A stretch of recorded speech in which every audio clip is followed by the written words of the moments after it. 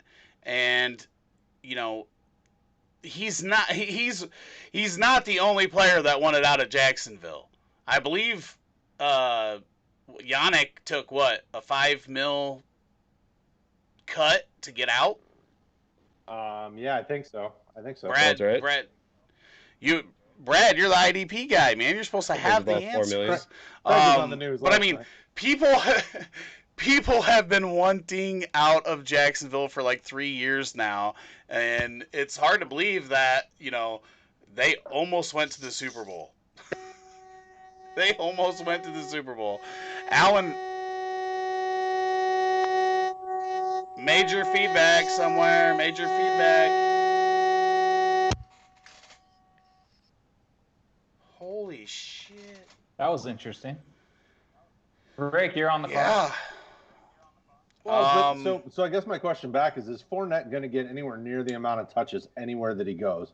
I mean, Jacksonville was just feeding him the rock like crazy, and I just can't see a situation where he goes somewhere unless the people around him are hurt, like that he's really going to get fed that many. His dude's got bum ankles. There's just too many red flags for me to be super excited about him. 6th round's not terrible, but I would let him slide a little farther and take some of these other guys that went after him. In the 6th round, I don't think you have to get the touches that he got in 2019, right? I mean, we're not sure that Mostert's going to get those. Looking 2 rounds later, the other backs that you're choosing from, the Mark Ingrams, the Zach Mosses, unknown. Mark Ingram, they're already saying that Dobbins is going to be heavily involved in that offense. I think there's just a lot of question marks, but we know that that I'm up again. Mm-hmm.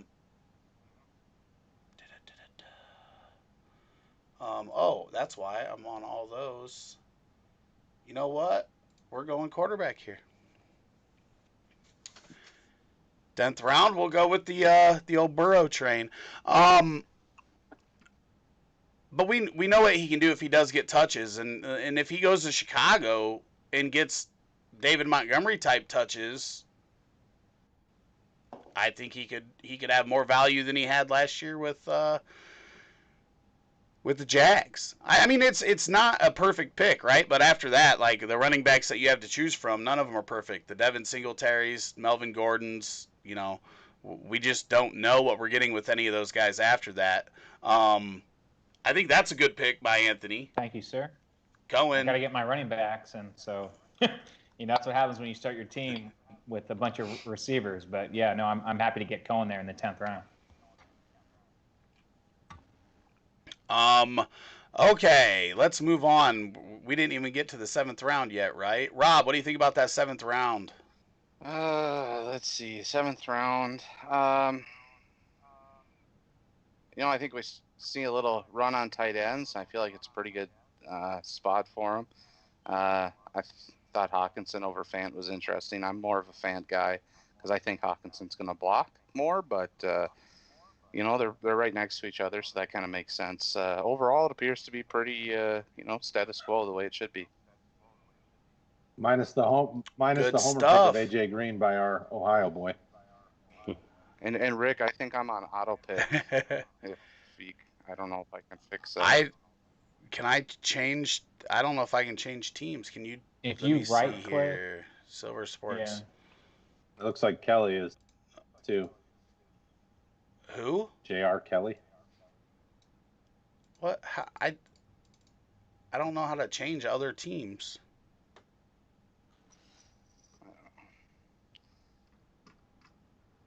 It's all right. They didn't take the guy I wanted anyway.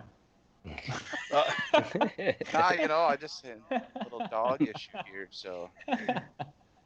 I mean, you can try to pause it and try to sort it out. We're flying. I'm fine. I'll take it. Yeah. Here. No, we're flying through. I mean, we don't necessarily have to change those picks, but I don't know.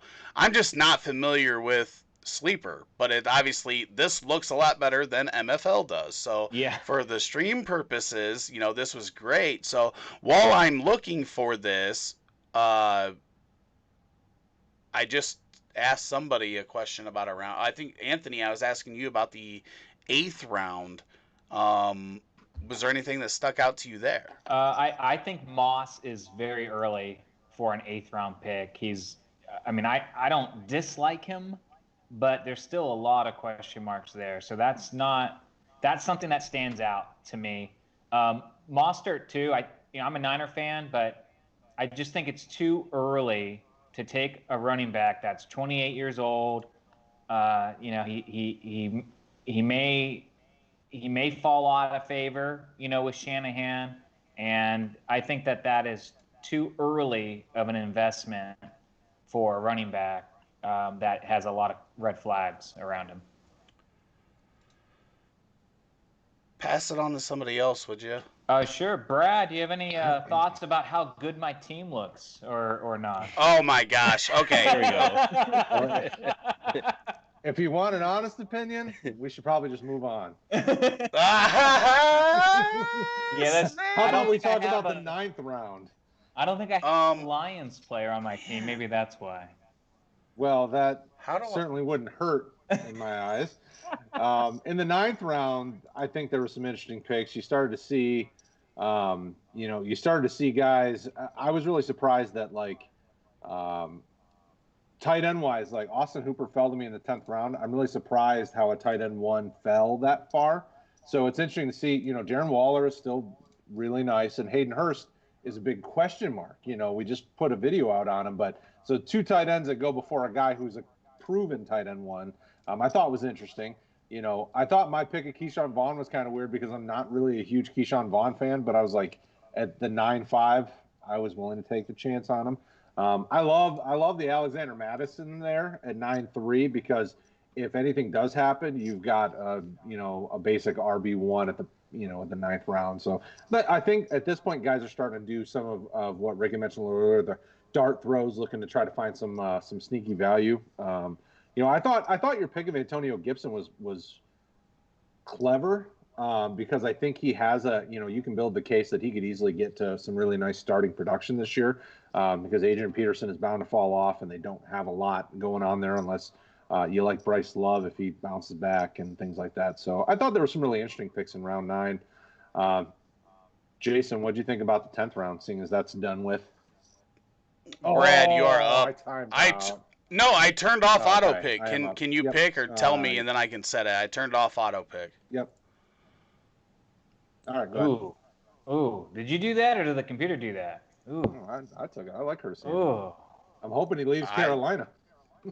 That pick is no worse than Chase Claypool right next to it, or Matt Breida. Hey, I need running backs at this point. He's my RB2. Why did Silvers is That's rough. Is that working? Did it work for you? Yep. Okay, cool. Thank you. Okay, let me make my pick here real quick, and man, we are down to the nitty gritty, and I'm wondering if I missed my dude. I did. I think I took him from you. Anthony Miller? Yep. That was the guy I was going to talk about in the 10th. I think he's a steal for sure. There's a lot of value there. Yeah. Yeah, I'm not happy about it. I was hoping that he would sneak through and I'd be able to get him in the 11th, but didn't work. Okay, so what round did we talk about last? We talked about the 9th, and then you just mentioned the 10th. Brad, did you see anything else in the 10th that stuck out to you? Yeah, I mean the 10th. I think you've got some more interesting value propositions there with Sterling Shepard and Anthony Miller. I think Tariq Cohen and Rojo could be sneaky values there. But though, I mean, you're seeing what we would expect to see. 10th round, you definitely need to see some quarterbacks going, tight ends going. I mean, it's pretty straightforward for the most part. What about you guys? What do you think, Jason? Yeah, I like Joe Burrow. I think he's going to shoot up drafts by this time next year, for sure. He's going to be legit. I like Irv Smith a lot. Obviously, I'm a Vikings fan. They don't have much to throw to besides Thielen. Ronald Jones is a solid value, and Tariq Cohen is, he's basically their starter right now, in my opinion. I mean, they're going to have, their first and second down grinders, but, Cohen is the one with the experience, so I think he's going to be the one that's on the field. What do you think, Anthony? Yeah, I mean, I like getting Cohen late. That's why I took him. But if you look at my team, I try not to. if you look at my team, I needed a running back, so I didn't really have a whole lot of options anyway. But I still think it was a good pick. That's a guy that I've been targeting. I think Baker is actually really good value by Rob in the 10th round.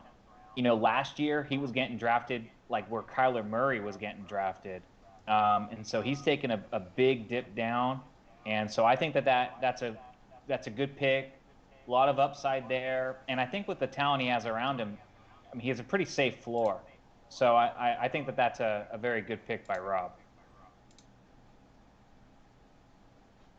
Rob's probably confused right now. Shocked, yeah. I think Especially I think that might be the first time. You're not supposed to go back and say that. You're supposed to, I think that's the first thing either of you have said nice about each other in the entirety of knowing both of you. So you should have kept that. J.R. Kelly. Well, that explains the good pick though. The computer did it. And we lost it. Okay. Let's see. James, are you there? If not, we're going to have to make a team deciding pick here to keep this moving along. Yeah, I guess, moving on to the 11th round, there were a couple spots where I was kind of like, yeah, I mean, I don't even love my pick of Robbie Anderson, to be honest with you, with as many wide receivers as I got, but I did not like any of the running backs there. And even if Breda, Coleman, and Pollard would have been on the board, Pollard probably would have been my favorite one out of the three. I think he's got the most upside if Zeke would happen to go down. I like grabbing other teams' backups. Who do you guys think we should take here at 12-11? Let's see. Well, he only has 3 running backs, so I think a running back would make sense. BPA, bro. Well, you can look at my team. Of course, that's what I do. But I mean, what are you talking about? Doubtful. Okay, we'll have the roast of Anthony Leone on this. He asked for it. He did, didn't he? Yep. I think Darrell Henderson is probably the. Oh, go ahead. I think Darrell Henderson's the best available player, and he happens to also be a running back. Just mute him. Just quiet him down. Jason, what were you gonna say? Chase Edmonds or Damian Harris would be the pick if I was gonna go running back. I'd probably go Damian, but out of those votes two, for Damian Harris. I'm okay with that. Votes with for Damian Harris. Yep, sounds good. I like it more than Darrell Henderson. Do you like him more than Chase Edmonds? That's the question. Oh yeah, between I them do. two. Yeah, I'm not a big Edmonds fan. Okay, we're gonna go ahead and take Damian. If I can find him here, running back. Anthony's got to sell us on Darrell Henderson. No, Yeah, he let's hear doesn't, it. because No. I do not want to hear Anthony talk anymore. Especially when looking at his team. Oh, my team's great. You don't even know. We got to turn this into a real league. Yeah, we don't know because okay, we'll get into this. We don't know because you have let's see, where you at here? We need to be in more leagues together. I want to take your money. No way. Because you have Brandon Ayuk, T. Higgins, Antonio Gibson, Matt Breda. Matt Breda we know is bad. So he's got he 6 was one of the most backups in 12 inefficient. rounds. That's what I was looking at, and we don't even know if those are 3 guys out of your first 9 picks that we don't even know. They could be complete nothings. I mean, you started off nice with Hopkins and Kittle and Juju. I think that's a nice little trio, but then after that, you get kind of wishy-washy there, buddy. No way. You got to go for the upside. You got to go. You got to build for the future. I don't want to be drafting, Julian Edelman or. Well, no, but you passed on Christian Kirk for Brandon Ayuk. Of course, sure. Why not? Brandon Ayuk Brandon Ayuk can be the wide receiver 1 for the 49ers for a long time.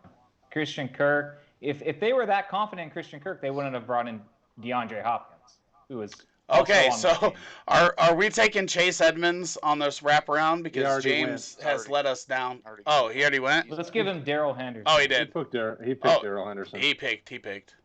Thank you, J.R. Kelly. I know that's who you wanted last round too. Yeah, we all thank you for taking him, so we don't have to. At some point, you get forced to take somebody. I don't like your roster very much at all, but that's beside the point. Well, you don't like winning. I don't know what to tell you. Winners get wings. I always put my money where my mouth is. I know. Well, we already have our other bet, so I don't know. We can make one every episode. That's what me and Nikolai did. Okay, we got to get back to this.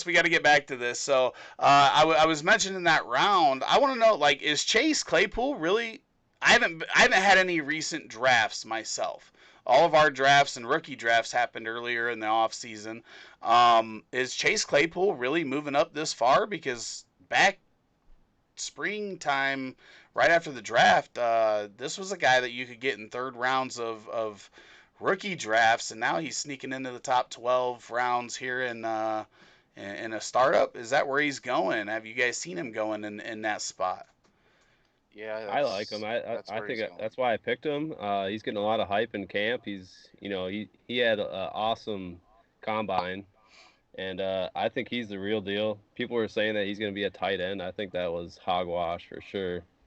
I think they're going to put him outside and they're going to give him a chance. They got Big Ben coming back, and then Juju is a restricted or free agent coming up here. So you never know with him. They still haven't signed him. I think if they're confident in him, they would have re-signed him. So they picked Claypool in the second round. That was their first pick. They didn't have a first-round pick this year. And, the hype is real on Claypool. The guy's a beast. I'm very high on him. I might have reached a little bit, but I think the time was now to pick him where I did. Well, and to support you, I don't know how I feel about Claypool as strongly as you do, but Steelers Wire, posted an article just a couple days ago, 3 reasons why Chase Claypool could win the starting spot. So the hype does appear to be real out of Steelers camp. Not sure I agree. But. I mean, that's awesome because, I was higher on Claypool early than most people were. I wasn't like, I was like maybe mid-second round high, but not 12th round startup high. Which he obviously went that. Well, right, round. But I mean, just like the top 12 rounds, like I never would have expected him to be there. That not drafting for this long, but I like to see it, and we know that offense can support more than one wide receiver. So whether it's Juju and Johnson, or Juju and Claypool, or Juju and even Washington flashed at times last year. I guess that's the hardest thing for me. Like, who is that number 2? And are they going to be able to play well enough to help Juju out so he's not constantly double teamed? Because if they do, then that offense is going to be filthy if Big Ben's right. Yeah, I know Claypool's getting a lot of hype right now, and I think that's why he's kind of inching up these draft boards. I think if you compare him to the other wide receivers that kind of went in this area, Robbie Anderson, Crowder, Van Jefferson, J.J. Arcega-Whiteside, John Brown, I think I'd rather have him over all these guys. So I think it was a good pick right there. Yeah, I definitely wasn't saying it was a bad pick. I haven't been in drafts, so it was unexpected for me just not seeing it for a while. Especially that his value would be that close to some other guys like, Sterling Shepard, who Anthony when healthy Miller is pretty good. Anthony Miller, yeah. And even Curtis Samuel there that went a pick later. It was just a surprise to me more than anything. All right. Looking there at the 12th round, Rob, did you see anything there that you loved or hated? Our draft paused real quick, so take a look at that. 12th round, the I don't really like what's happening in the 12th spot. It is a very, very old team. And the 12th round, you see Rob Gronkowski here. You've already seen picks of Adam Thielen, who, Brandon Cooks, who's a concussion away from being out of the league, A.J. Green, Raheem Mostert, who's an older running back who's just finally getting a chance, Emmanuel Sanders, Larry Fitzgerald to follow that up. Yeah. It looks like a very aged team out of the 12 spot. Kind of a disappointing, kind of turn there into 12-13 for me, considering how that draft has gone. Is that now we've talked about aging, but is that a team that you think could compete with those running backs? Because even if it is just 1 year, are you ever willing to sacrifice the future if you win that league in the first year after a startup? I think yes, I am, but more in a situation where we're talking with trading and just doing a straight draft here. I don't think there's that much of an advantage gained for that team with the running backs that they have, just because everybody's picking in every round. I think if you've traded up a few times and you're going for that win now, that's a much more solid strategy. All right, just looking at Mootser. I want to keep this going. Looking at Mootser's team, who should we be looking at here, Brad? Why don't you make this pick for us? Oh. Why don't you snipe yourself? Oh, there he goes. He got it. There you go. You don't have to snipe yourself. Too bad. Oh, I took my guy. He says, I want to avoid all of these guys, and then snatches up Chris Thompson. He's just tricking us in the Sneaky. pre-lobby. Rob, I'm sorry if you had more to say there. I wanted to make sure that pick got going, and then obviously it did. Nope, I'm good. Good. Yeah, it's definitely a different style team there in 12, but we saw Sanders at value last year. I think Rob Gronkowski could, if he really looks, if obviously there's talk coming out of Tampa Bay. James, you guys, our community members are letting us down on this one. James Kelly. But if Gronk really looks like they're saying he looks, like he did 5 years ago, or the best he's looked for in the past 5 years, then that would be huge, and he could definitely have top 6 upside. But I don't like if you're gonna take Hurst in the 9th, I don't think you turn around and take Gronk in the 12th. Okay, there's I want to look at these rookie quarterbacks. We had Joe Burrow go at 10-3 by me, Tua at 12-2, and Justin Herbert at 14-11. Anthony, what are your thoughts on those spots for those 3 rookie quarterbacks? Yeah, I think Burrow and Tua went around the right time. I think it's a little bit early for Justin Herbert myself. I think there's some better quarterbacks currently on the board, that are still relatively young and have more of a proven floor. So of them all, I don't like the Herbert pick. I understand the Burrow and the Tua picks because of the upside and the draft capital. So of them all, I'd say Herbert is my least favorite value. Brad, what are you thinking about those QBs? Yeah, I mean, so now we're at this point in the startup. I don't like the Herbert pick as much because he probably should still keep falling a little bit further. But, I don't hate it because when I'm in startups, after about round 12, 13, kind of in this range, I start thinking, okay, who are some guys that might pop this year that I can trade and get some more value? And so, that's why, like, for my team, I just took 2 huge question marks because I'm like, listen, if they pop, I trade them, like, before the trade deadline. With these rookie QBs, I don't think you're thinking the same thing. Herbert, this guy's probably thinking, oh, this is my QB1 of the future. And I would just let him keep sliding. I think your Burrow pick's probably the safest and the smartest at 10-3 because he's you're expecting him to be your QB1, and he's set up to be a QB1. So I think yours was the best value. Tua's, I mean, if you like Tua, 12's fine. No big deal. But if we flip this now and we look at these veterans that went 13-7, 13-8, 13-11, well, not really 13-11, but 14-4 there with Aaron Rodgers dropping all that way. We've seen all these guys have top 5 QB potential. Rob, how are you feeling about these guys in the 13th and 14th round? I like it. Matthew Stafford was off to a great start last year. A little bit of worry there about his back becoming a problem. But Drew Lock, I think he's got some upside, some potential. Aaron Rodgers, he's still value in a 1-quarterback league. To be starting him, it's not going to hurt you. He's also backing up for J-Wall, so I mean there's nothing wrong with that. I think knowing that I had a good young quarterback in Dak Prescott in that 6th spot, I'd have probably gone elsewhere because Rodgers you're not drafting Rodgers to be your starter based on how this draft has gone. And again, who knows what his future holds.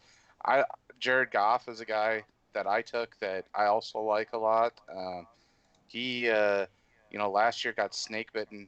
Was it 7 or 9 times his wide receiver was tackled on the 1-yard line last year, and then they ended up scoring in some other fashion rather than a passing play after that. So he fell down out of the top 20, but it was basically because guys couldn't make the last 36 inches. Believe it or not, Joe Kidder's team got older after that turn. Yeah, I hope he knows it's Dynasty here. Some of these picks here. This is win AP, now. Sure. Fitz, Sanders. Yeah. I don't Well, know.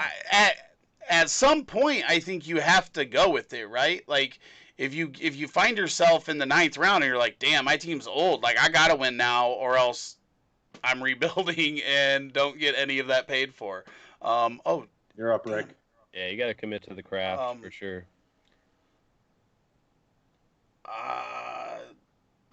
It's moving the wrong thing. I had somebody I was getting ready to pick. Brad, you have to like my Stafford pick, right? I mean, I think you love did. it. I think you did that just because I've been roasting you this entire show. and gotta get some Brad points. No, I love the Daniel Jones upside and the Matthew Stafford floor. Those are 2 guys that I really like on my teams. I think that's a good pairing. You've got one for sure QB1, and then a young guy who's certainly looking like he's moving in the right direction. So don't knock it. I just hope Stafford stays healthy for your team and mine. Right. So, Brad, going into this pick that you're getting ready to go into, give us a little bit of your thought process now that we're in the 16th round. Obviously, there's nobody here that you're like, oh, yay, I get to throw this guy in my starting lineup. But what is your thought process here with your team makeup the way it is? Near instant Gardner Minshew, smash it right now. No, I'm just kidding. Right. I mean, like I've been doing. So I start going, okay, so where's the value at? Think of like a guy like John Hightower in Philly. He's a rookie that they've been hyping like crazy. They're talking like he could get starter reps this year because he's been playing so lights out. Those are the types of guys where I'm like, okay, I'm willing to reach on some of these guys that are either young or have potential to kind of pop. Basically, I've been doing that since round 13 on, or no, even 12 on. I mean, J.J. Arcega-Whiteside on. I'm like, okay, who are some guys that could pop or are young that I might be able to use as depth plays? That's kind of where I go. At some point I need to take a backup quarterback, but I'll smash Minshew in the next few rounds and feel good about my backup quarterback. Yeah. Brad is taking Minshew here at 16-8. All right, who we taking here? Should we snipe Brad with Minshew here for Moodster or what? We got to keep this rolling. Do it. No, I don't. No, seriously. No. Who should we take here? So his tight end position is probably where I would lean. He's got a couple question marks there. And Ebron's still on the board. I think that's a good value. I think Ian Thomas would be a better tight end for him. I'm fine with Ian Thomas, but now you're having three question marks there. So, I think that's fine. I'm fine with Ian Thomas. Well, I think it's 3 question marks either way, but sure, absolutely. Votes for Ebron. Right here. I'd pick Ebron. Yep. Ebron. I'm good with Ebron. Tight end. I'm good with Ebron. That's fine. I had a feeling it would go against. I figured it was going to go against Ebron, but that's fine. Yeah, the eyes have it. You guys are going to look at my team after and go, "Damn, what a great strategy that was." You're a C. Just wait. I wouldn't have went another tight end there myself. So, Brad Minshew. I've got a steal coming up right here. What? This guy is all the way down at ADP of 231. He's probably the wide receiver 1 to start the year. Deshaun Jackson. He's being slept on because he was hurt all year, and no one really wanted anything to do with him. I mean, he's 33 years old, but the guy can still fly. What do you guys think about that? Yeah, he flies. I was just leaving him for Joseph's team. I was about to grab him in the next round. So I could plug him in. No, I definitely don't think it's a bad play there. Especially, if you've got that young core that you're feeling good about, and you just need somebody that you can plug in and feel comfortable plugging them in. Obviously, when he's on the field, he's going to produce because, especially with Rager out, they don't have a lot in that wide receiver group until we see, J-Jaw prove it. And then if you're a Greg Ward fan, maybe you like him a little bit, but definitely some he can win you weeks for sure. Yep. What do you guys think about the Baltimore boys back to back in the 15th round? Rob? I think you were getting ready to say something. You can say that and then cover that. Oh, I was just gonna say I agree with Deshaun Jackson there. It was a little snipe, but I was coming for him at the next pick coming up here, so it's a good move by Jason. Nice. Yeah, Jason just took Damian Williams. I think that's interesting too. I mean, we know he's not going to play all year, so I think that's interesting. Okay, that's I had a question that I asked Rob. 15-1, 15-2, the guys from Baltimore, which one do you like the most? I like Duvernay the most over Miles Boykin. I think they're both pretty quick guys, but Duvernay just seems to be the more all-around wide receiver coming out of college than Boykin even is going into his second year here. I think Anthony, Brad, what do you think about those guys? I think Anthony just showed the most emotion for picking the worst football player on his team. He looked very excited about that. I agree. Duvernay, if you listen to us during the pre-draft process, there were a couple of us that were really big on Duvernay, and the landing spot wasn't the most exciting, but he's kind of like a Steve Smith light. The dude's uber physical. He's a physical receiver who's very good catching the ball. He's pretty solid as a route runner as well. A lot of the points that we like as in RotoHeat is a good route runner and a good football player, obviously, and he checks both those boxes. So give me Duvernay.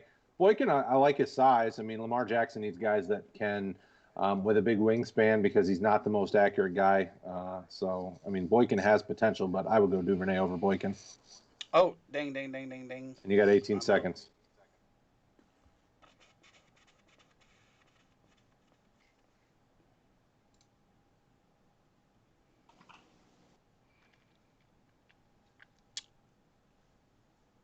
Yeah, okay.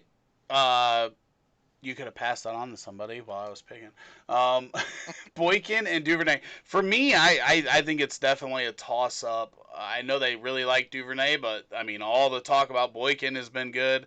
But, really, are they going to be able to support a third receiving option in that offense with Lamar Jackson? I don't know. I'm not confident in it, but I think they're great upside picks there in the 15th round. One of the two, I doubt both of them, but one of the two could definitely outperform that by a great bit.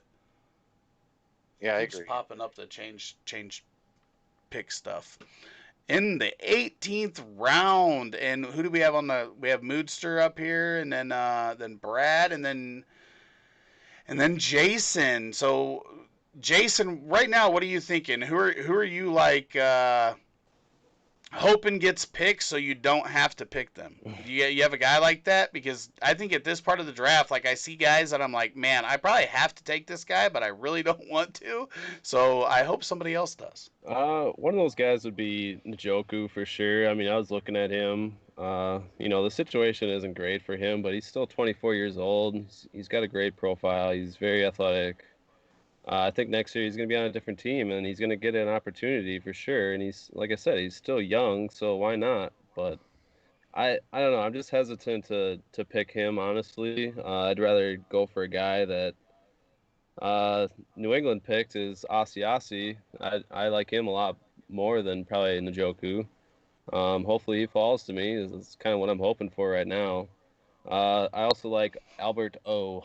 That's another guy that I like to like the later rounds. I like to go for the tight ends and wait on those guys. And if their value shoots up, then I'm gonna flip them for something. Gotcha. It looks like we're gonna have to make another pick here. Does this guy have a quarterback? Yeah, he does have a quarterback. He has a couple of them. Well, all right. Well, I think we could give him Asiasi and snipe Jason. He doesn't need a fourth tight end. He probably needs a Yeah. Rob, why don't you make the pick for us here? All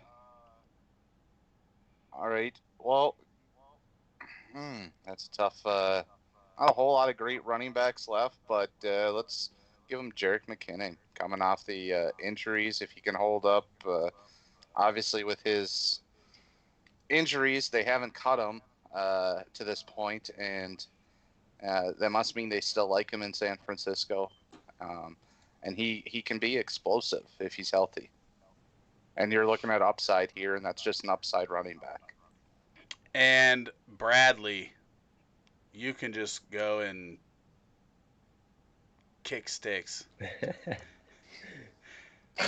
that was the guy I was hoping would make it around to me. Yeah. Yeah, I mean, I was sitting over here. I was rubbing my hands together. I'm like, yeah, I'm gonna get him. That's gonna put a nice little cap on my wide receiver core. A guy that I think long term has a lot of upside and might be forced into action this year because we know that wide receiver group is very injury prone, and we've talked about Brandon Cooks and concussions. We've talked about Will Fuller and him missing games, and this is a guy that could surprise fairly soon.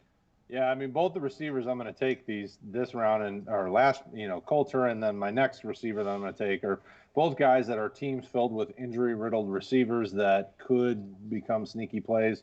And hearing things like that immediately as soon as the draft is over, I would start trying to trade them to you. Like that's how I work in these drafts later if I find guys that people like, I immediately start to try to make deals. And, and that's kind of what I do at the end of the drafts later in the rounds, find guys. Well, if this was a real draft, I wouldn't be like, oh my God, I love that guy so much. Trade him to me.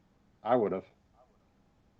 I mean, you talk trade. I like talking trade though. So, and I'm in the middle of a draft. I'm talking trade with people even during the draft. I mean, if a guy gets picked, I mean, even my home league, we just did our rookie draft a couple weeks back, and during the draft, a guy picked somebody I wanted, so I traded for him. Yeah. All right, Brad. Well, why don't you go ahead and make Moodster's pick here? Who are you sniping here? Let's get the sniping action here. Oh no! Don't snipe on me. Anthony. Don't snipe me. I got my guy queued up. Don't do it. Don't do it. There is no way I can imagine what Anthony's going to pick. I mean, the way his team is built, he could. I have no idea what Anthony would be doing next. So you're safe. I can't even imagine what you would think. So just take Justin Tucker. snipe Anthony.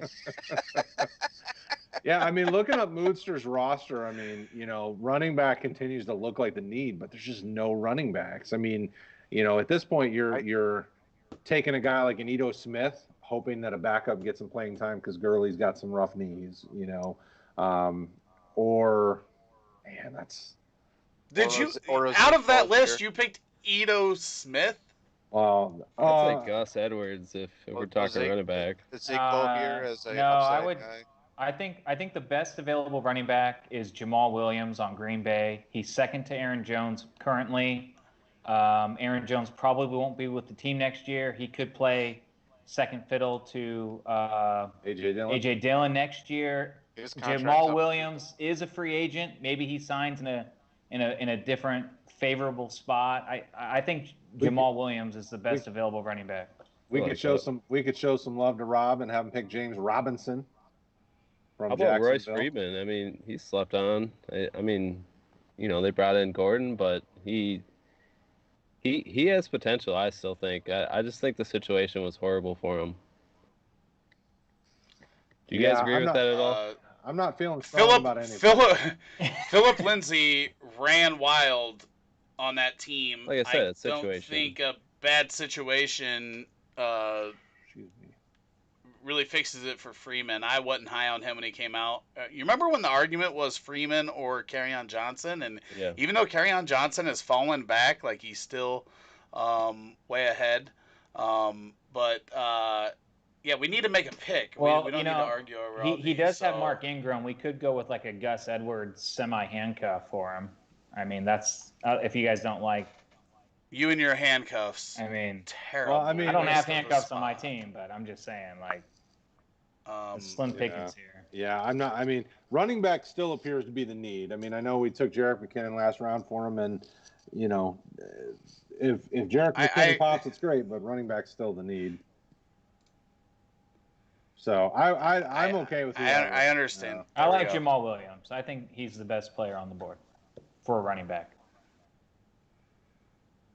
But Gus Edwards too works because of Mark Ingram. I think that's a good pick. All right, I'm up. I get my guy. I'm laughing before it even happens. Oh, Traquan. You could have just auto picked. I like that Breakout. pick, Anthony. Thank you, Jason. Drew Brees said he's breaking out, so it must be true. See, yeah, Rick laughed at my Jamal Williams talk, and then he drafts him. that's why I poo-pooed it. He didn't want to get I it. didn't laugh at your Okay. talk. I laughed at your handcuffing. Oh no, You and your handcuffing. no, I'm not handcuffed. I don't have any handcuffs on my team. No. We took Gus Edwards because you said he was a good handcuff. Well, Do you remember that? yeah, That was no, your idea. Yeah, and that makes sense. I think. I think that makes sense for his team in the 10th round. I mean, Okay.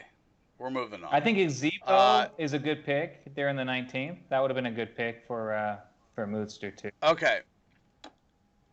I'm looking here at Brad, and I think that John Hightower pick might go a little unnoticed, but we're talking about an Eagles team that is already having problems keeping players on the field. Last year, a transition to quarterback ended up being their leading receiver for the last few weeks of the season, and Greg Ward. I think it's a sneaky pick because, we talked about it with Coulter. John Hightower could be pushed into You're up, Rick.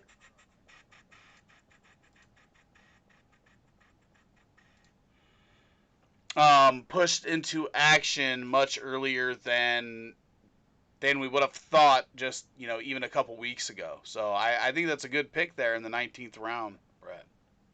Yeah, I mean, if he pops off, then it looks great. If he doesn't, 19th round pick, it's not going to hurt. Unfortunately, Moodster still needs running back Yeah, help. pick it, Brad. Brad, you're picking for him from now on. Just tell me who to pick. Give him James Robinson. We'll give him Silver's boy. Well, running back. This is gonna take. I know what he Oh, okay. is. I just have to go find him. Oh, It okay. takes longer to find James Robinson than it is to wait for him to pick. Gerald Everett's Brad, 3 rounds in a row. And I should probably take another tight end. Now that I noticed that I've got one. But I stick to it, even in a regular draft I would do that. I would stick to, BPA and then if I get into a situation like I did in like the 14th to 16th round where I feel like all those guys are close to the wide receivers, I'm going to take the guys that I think could have a lot of upside and McFarland and Hines I think could catch a lot of passes in those, McFarland more in the future probably, but Hines maybe even this year if Jonathan Taylor continues to drop passes, leading up to the season. I heard he's got like 5 or 6 drop passes so far.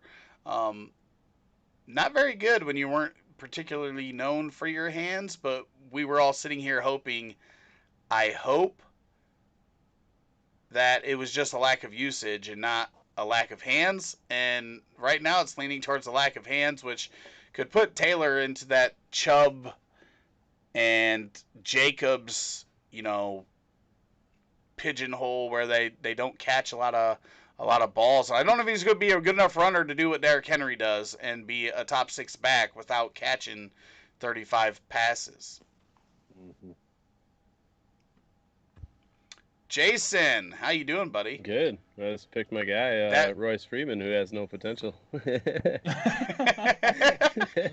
somebody had to do it. Yep, someone told me that guy. It is in the 21st round, it's not bad, and it wasn't bad there. I just think that I was just personally never a Royce Freeman guy, and he ended up losing out to a guy that nobody had heard of. The average person had never heard of, and I just think I don't know what's gonna happen with him. There's a couple guys, the Gus Edwards and the Royce Freeman, right? We just saw Leonard Fournette cut. Are these guys that end up making the rosters that they're on? Because Baltimore might keep 4 guys. Is Denver going to keep? How many is Denver going to keep? Brad, who are you picking? Give him Jimmy G. He needs some younger backup quarterback help.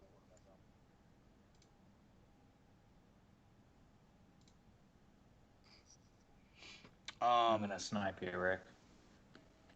You're going to snipe me? Yeah, I think so. I don't even know who I'm picking. How are you going to snipe me? Well, you should be targeting this guy. Ew. No. I don't think it's a bad pick in the 22nd round. That's a guy that could be a top 6 tight end this year. Thank you, sir.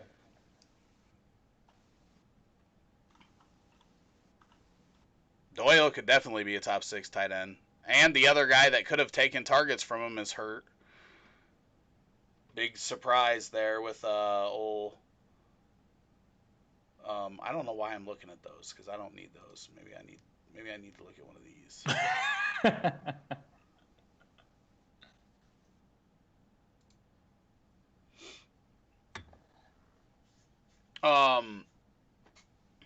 What was I saying though? Oh yeah, Trey Burton already calf issue. He was hurt his whole time in Chicago.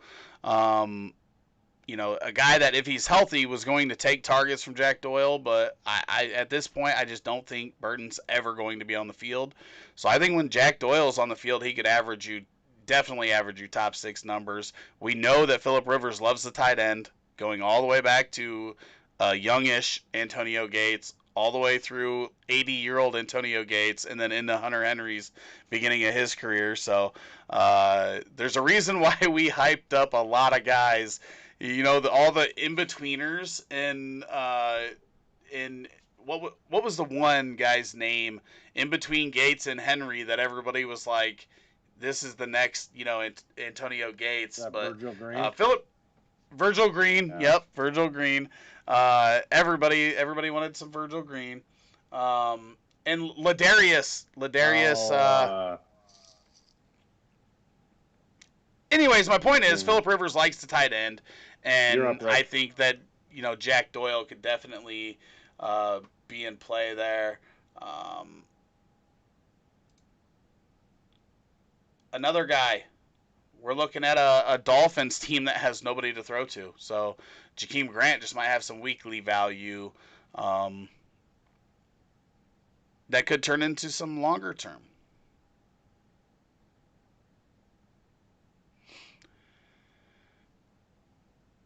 We are to that point where I do want to say that I like that Dorsett pick at 22-1.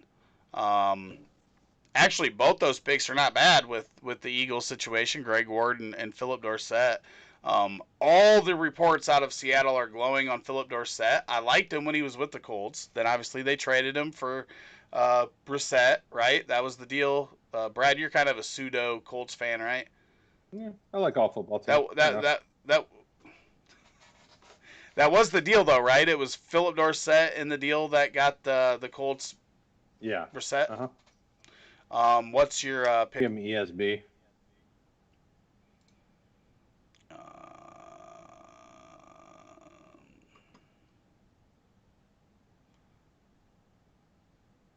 And we go. He's pretty. There he is. He's pretty far down. Yeah. I don't even remember what we were talking about before that. It took me a while to find him. We got one round left after this one. Ward over Hightower is what Eric is telling me. I don't know. I think you have upside, right, with one and not the other. I don't think Greg Ward has the upside, whereas Hightower does. What are you doing here, Gardner Minshew? I was running How out. I can was you running out have- of time, and I couldn't find anybody. I'm like, oh my gosh, 23 rounds. These guys we're getting to the terrible part. Yeah, right. You just knew you would have got roasted if you took him where you wanted to. You wanted to take him at 16-8. Yeah. What? No way. I like. You did. Yes, you I like did. Sam Darnold more. Yes, you did. You wanted to take Minshew. I wanted him to be my number one overall pick. Rob, are you still awake? He's like, I don't know what's going on anymore. I can't see it. Like all your guys' pictures are way up here, and if I look up there, you're like looking up my nose. So it only shows me on this screen who's talking at the time. So I really didn't know if I hadn't heard from him in a minute. Yeah, I'm here. I'm surviving. He's just giggling. I'm surviving, he says. No, I'm actually, looking at the end of this draft. I think there's been some really quality picks over the last 5 rounds, and well, throw a couple of them out there. Winning the back half. Well, you talked about John Hightower. I think Greg Ward as well is a really good pick. Also, getting Devonta Freeman late by Jay Wall in the 20th round. I mean, he still doesn't have a job, but eventually he's going to get signed. It's going to be the same thing as Leonard Fournette. And I think Leonard Fournette's the better back, but when you go 10 rounds later, for a guy who's been a top 12 running back in this league, and if you put him behind a decent line, can give you good production, I think that's a pretty good spot, especially when you consider the guys going around him were James Robinson, Devin Ozigbo, Royce Freeman, Cordero Patterson as running backs. So really a good fit there. You can give him Pascal.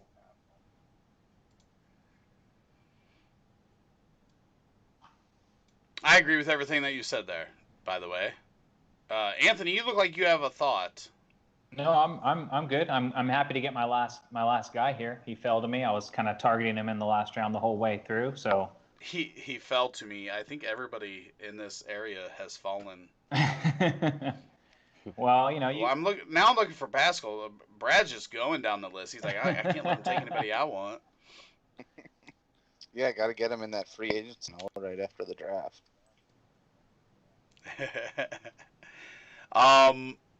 Harmon was the guy that you were and I like referring taking to? guys this late that you could stick on IR, maybe AB, who I took a few rounds earlier, Kelvin Harmon. I mean, you free up an extra roster spot to then go and get another guy on the waiver wire who's.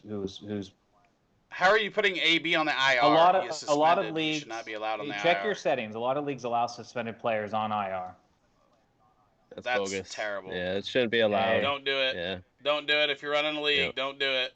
But I like Suspended that players strategy. should not be I allowed like on that IR. strategy though, because it does free the If you, spot. I mean, take advantage of it if Oh, you yeah. have it. Take advantage of it Another- if you have another it. guy But to it's slay- a bad rule to have. Oh, me. Another guy that's slayed in the same kind of situation is Jalen Hurd, is a guy that I'm targeting real late in a lot of drafts like this, because he's another guy that people just kind of forget about because he's gone for the whole year. But you can stash him on IR, keep him for next year, and there's a lot of upside there. He's gone for 2 years, and only just went through a position switch his senior year, or his last year of college. So, yeah, it's easy to forget about him because 2 years of no production in the NFL, he's got almost a 0% chance of becoming productive in the future.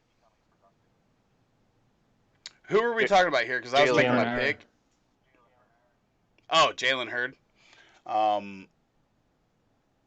Yeah, I don't know. I mean, I don't know. as an athlete and that He's stuff, I mean, I liked him a lot coming out, but the fact is, 2 years of not playing after doing a position switch in your last year of college football, it's going to make it really hard for him to stick with that 49ers team next year. And once you start moving as a guy who hasn't taken NFL snaps, the chances of you succeeding and becoming a regular player for anybody gets extremely low.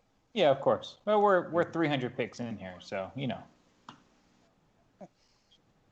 Okay, so we're gonna do this quick.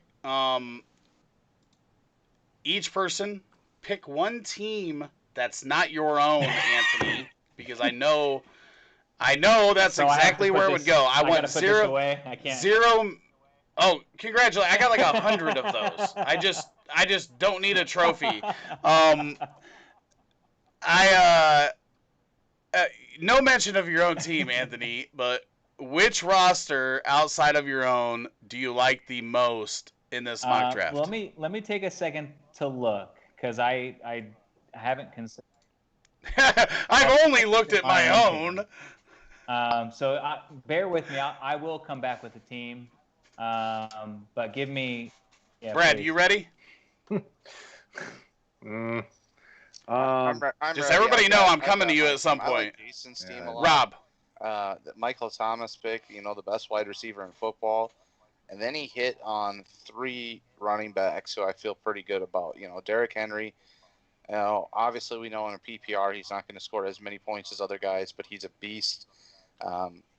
He's going to get a lot of rushing touches. Kenyan Drake is the hot name and what he could do in Arizona. DeAndre Swift has grown on me. He kills the middle rounds, I think, with Stephon Diggs, Kyler Murray, Evan Ingram.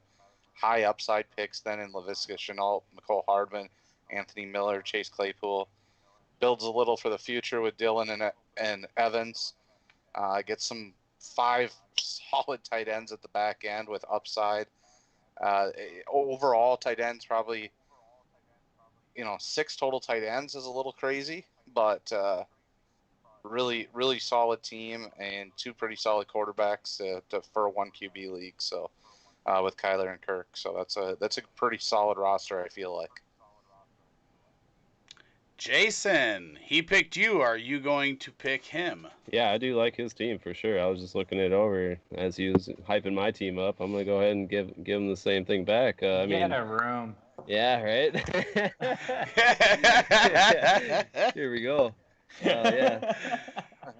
Date night on the Dynasty HeatSeekers live stream. It's heating up.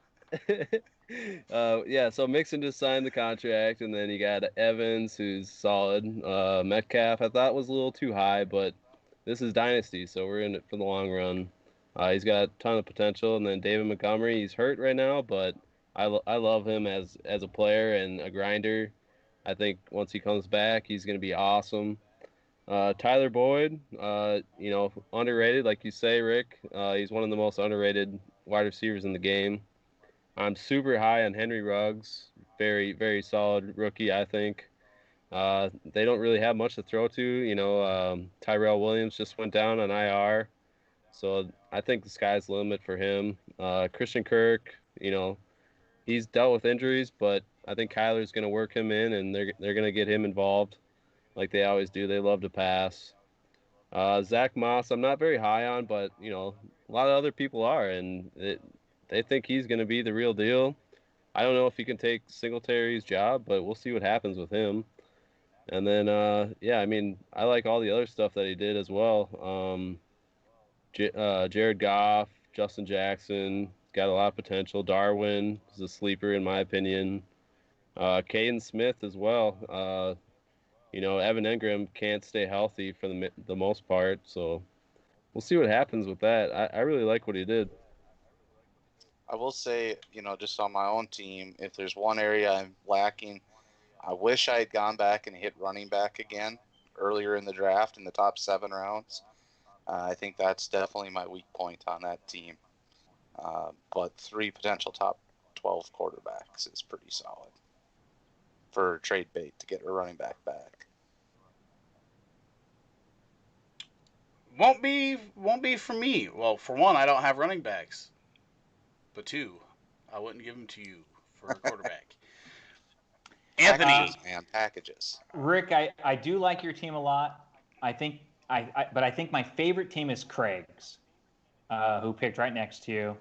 I think he's strong with 2 young running backs. I like the wide receivers he targeted in the middle rounds with Keenan Allen, Cooper Kupp, Jarvis Landry, great PPR receivers. Keenan Allen's just a stud. And people think he's really old. He's not that old. I mean, he's 28, 29. He still has many years left in him. I like the Bryan Edwards and Preston Williams picks as well to round out that main wide receiver core.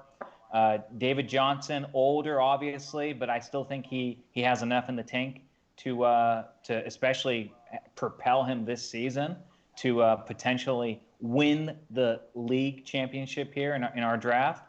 I like Noah Fant, Irv Smith, and I like what he also did at quarterback. He got 2 upside young guys, Drew Lock and Tua, and then just in case that blows up, he still has Ben on the bench. And I think overall Craig did a phenomenal job. As a couple of late round picks that I probably would have changed a little bit, but overall I think it's a great team.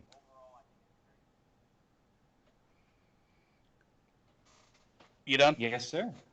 Okay, Brett. Yeah, This was supposed to be quick. I was going to say Craig's team, but Anthony agreed, so I think Craig might have the worst draft then. Oh. No, I think Craig did a really good job. He had some questionable picks, but I love that he came back and finished strong. Although the Josh Gordon pick is baffling to me, but that's late round, whatever. If he picks up, you hit. So I thought Craig did a great job. I'm looking over here at DF Data Diver. It's different, and it's probably a build that I never land on, but I feel like, he got 2 running backs that could be bell cows there at the top, and then Amari Cooper is a guy that I've said I still think he's a top 8 dynasty wide receiver, and then Terry McLaurin, who I said I thought that was a good pick at 4'10". Connor, I thought was a good pick at 5'3". So this guy just keeps going down. We got the upside with Will Fuller, but Zach Ertz is basically the same guy that other people got at 2'6", 2'7", and 4'11", and they got him at 7'3". And you can say no, but Zach Ertz is probably going to lead the Eagles in targets again this year, and he's going to be a tight end in this league for as many years as probably Travis Kelce is. Mm-hmm. So he's a high volume guy that can help you win. And then Carson Wentz at 8'10", to put a little combo points there on the board, and then a bunch of upside guys, and Sterling Shepard when he's on the field could be a solid flex, upside with Campbell. And Madison, and then then just fills it out with some guys that are, just like all of us, we filled our team out with some guys that we hope hit. But if they do, Malcolm Brown could end up being the guy in LA this year. Sounds like he's going to start week 1. But yeah, I just thought it was a unique build, and with that all together, I think those 3 running backs could score a lot of points, and you got 3 wide receivers there that can win you weeks with Terry McLaurin, Amari Cooper, and Will Fuller. So it's almost like a best ball kind of like build that I might end up on. All right, do we have any questions? I'm in win now mode. Why wait to get money? Good point. I'm guessing that was Joe. Yeah, I do want to say, talking draft strategy, you have to adapt to what falls to you in certain spots, right? You can go into the draft and you can say, okay, I want to draft two running backs right off the bat, but if somebody drops to you, you have to change that up, and or if there's a run on that position, you can't just force it. And then there comes a time where you might look at your roster and be like, okay, there's no way this team's winning now. Like, let's just avoid all, older veterans that, the Deshaun Jacksons, where if he gets hurt, you're not going to be able to trade him. He's just going to die on your roster. Like, you avoid those in certain situations. And then other situations like his, once you got deep enough, it's like, okay, I got to take the guy that gives me the best chance to score points now and not 2 years from now, because that ain't going to help me win the ship this year. So I think that you have to be fluid in those situations and realize what you're building, and then build off of that build with the best player for your roster. And that's where a lot of people get confused, right? They hear BPA, that means, the best player available, but sometimes it's the best player for your roster, because once you get to like the 7th, 8th round, a lot of those guys are the same, right? There's, one's got a little more upside, one's got more floor, but none of them are guys that you're like, unless somebody falls to you there, nobody's like the can't miss guy. So that would be my thought on a couple of the rosters. I don't see any questions. Does anybody see any questions anywhere? No, there's YouTube, nothing on maybe? YouTube. I don't know. YouTube was quiet tonight. That's weird. Boys, we got football next week. Yep. Goodness. Like nine Yes, days sir. away. We got football Love next it. week. Did you guys not watch Arkansas State play last weekend? I did, actually. It was great. We got football already, baby. All right, I'm not gonna I also talk watched about several high Arkansas school games State. last weekend. Like Debbie, what is this? Debbie Come on Thursday. Leave this Debbie for on Thursday. Every Yeah. Thursday. Okay, yes, tomorrow night, in Fantasy Inferno, 9:30 Eastern redraft podcast and stream. Thursday night, the Devi Hour, 9:30 p.m. Eastern. Friday night, 9:30 p.m. Eastern, I will be live with the DFS geek from DFS Army. He will be walking us through the lineup optimizer that you can get on dfsarmy.com and showing people how to use that. And, DFS content starts this Friday night. We'll be live every Friday. And then starting next Sunday, game day Sunday, I will be live for everyone from 10 a.m. to 11 a.m. And then from 11:15 to 12:15, I will be live for patrons only. So if you want to become a patron, you can visit us at rotoheat.com/Patreon. A $3 per month, less than a Starbucks, gets you rankings, private live stream, and a bunch of other stuff that you see on there. And rankings will be updated every Tuesday going forward. So, yeah. Any other notes, Brad? You're normally the sales guy. Just thank you guys for keeping on. I mean, YouTube has been blowing up. You guys have been rocking on there, commenting and watching, and just keep that up. I mean, we appreciate it. That's how you show us love for all the hard work that we're putting in here. We bust each other's chops, but we're all in it together, and we're trying to help you guys be successful, not only in 2020 but and beyond. All right, I want to thank all four of you guys. I'm gonna thank myself too, I guess.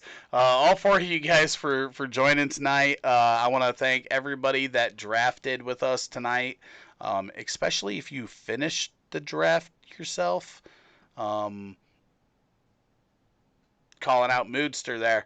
Brad, thanks for drafting for 2 spots for half of the draft. And we will be back with the Dynasty HeatSeekers next Tuesday. Hopefully you guys enjoyed Hard Knocks, because I think that's why you're not tuned in to us. It's the only reason why you wouldn't be, right? Yep. Yeah, I love Hard Knocks. All right. Let us. Don't forget, Make sure you hit the subscribe button and notification bell so you don't miss any more fantasy football content from the RotoHeat.com team. Also, right there, playlist. Hit it. Watch the videos. Do it.